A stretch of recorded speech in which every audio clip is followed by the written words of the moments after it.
Miten mä en oo vittu yhtään edes yllättynyt, että sä saatanan lihapää osaa omaa kotiin suunnistaa? Se oli ihan erilainen se risteys kuin mitä mä Se muistin. oli niin erilainen se risteys kuin miten ne muistin. Vittu sun muistis ei mua paljon auta, kun ajetaan 200 kilometriä. Missä mun reppu? Missä älä vittu sano mulle, että sä et tiedä, kun mä sanoin sulle kotoa lähtiessä, kun mä lähdin autolle, että ota minun reppu siitä sängyltä, että se on...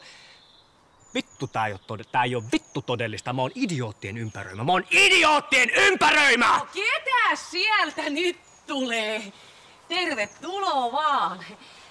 Messää Mikael auttaa noiden laukkujen. Ei tarvii auttaa. Ei oo kauheasti laukkuja. Ei oo kuin tää. Mestarineron kassi. Joo, vittu, tässä oli kiva nähdä.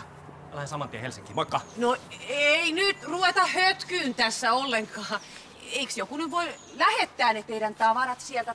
Joo, totta kai. Niinhän me tehdään. Joku, jolla on palokirveset, pääsee ovesta sisään, kun ei varaa vai kenelläkään. No ei se sakke mihinkään lähdet. Tuutte nyt ainakin kahvit juomaan ja me lähdetäänkin Helin kanssa purkamaan. Olisi ensimmäinen kerta. Ei lähkää hötkyä nyt. Lähdetään purkamaan tää kassi, niin te voitte pojat lähteä vaikka mekkäävät tuonne sauna lämmitykseen, niin asiat luttaantuu siitä ne itsesseen. Lutviin tuupi.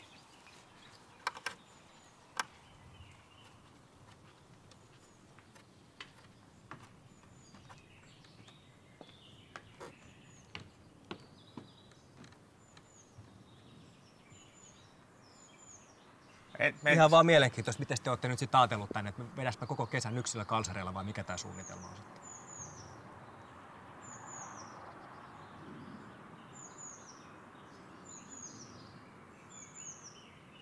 Pitäisikö mennä?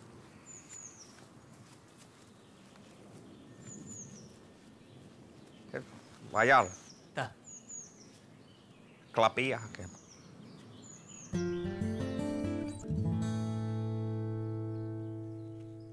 Musta tuntuu, että Sakke ei enää rakasta mua. No. Istu alas.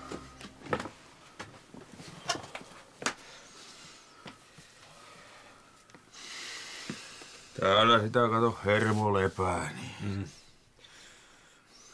Sori, mä en nyt pysty tähän kyllä. Istu alas nyt vaan. Mikäs meillä on tässä valmiissa maailmassa? Jätä ihan hissuksiin, kato.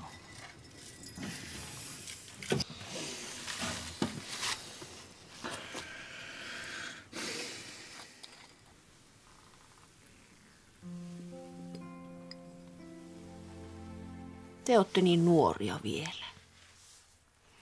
Sitten kun sä vanhenet, niin sitten sä huomaat, että ei se mulkero ole sua koskaan rakastanutkaan. Mitä? Kyllä vaan. Oletko sä koskaan ajatellut, että sä voisit tehdä elämästä ihan helvetin? No, miksi mä sellaista haluaisin tehdä? No älä nyt on naivi.